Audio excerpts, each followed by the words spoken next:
good morning सांग मैंने आज मुझे गोटे व्लॉग स्टार्ट करी जोटा कि गेट रेडी विथ मी ये ड्रेसटा मु मिंत्रा बाय करती जोटा कि अराउंड 700 समथिंग किसी थिला तापर मोर स्किन केयर रे टोनर ऐड कली मॉइस्चराइजर ऐड कली as a baby cream moisturiser कली तापर मु एटा सनस्क्रीन ऐड करती जोटा कि एक्वालॉजी रो आउ टिके फेस पाउडर ता सहित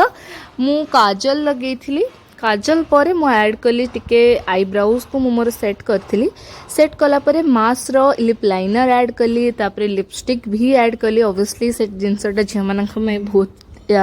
इम्पोर्टेंट है तो आफ्टर लिपस्टिक गोटे जिनस जोटा कि बेसी कम्प्लीमेंट करे गर्ल्स मानकर फेस रे जोटा कि होची बिंदी मु बिंदी ऐड करथिली ब्लैक बिंदी तापर सेट कली मोर हेयर टाकू तापरे मु आपण मानकु देखेबी ऐड करी कौन मोर अर्नामेंट्स जमती कि मु गोटे छोट जोकर्स एंड स्विच रो वॉच ऐड करथिली गोटे साइड रे स्लिंग बैग ऐड कली जोटा कि मोर आउटफिट को बहुत ही ज़्यादा कम्प्लीमेंट करूथिला तो प्रॉपर मोर टिके एबे आपण मानक आगे फ्लंट भी करदेली कि केमती कौन अच्छे आउटफिटा एबे मु ऐड करूची एथिरे बॉडी रो जो बॉडी मिस्ट अच्छे सेटा ऐड करके हेयर स्टाइल चेंज कली तापरे आमे गलु एक्चुअली मंदिर तो शिव बाबा गोटे बहुत बड़ मंदिर ये अच्छी विथ स्टैच्यू तापर से प्रॉपर मंदिर भूलिला परे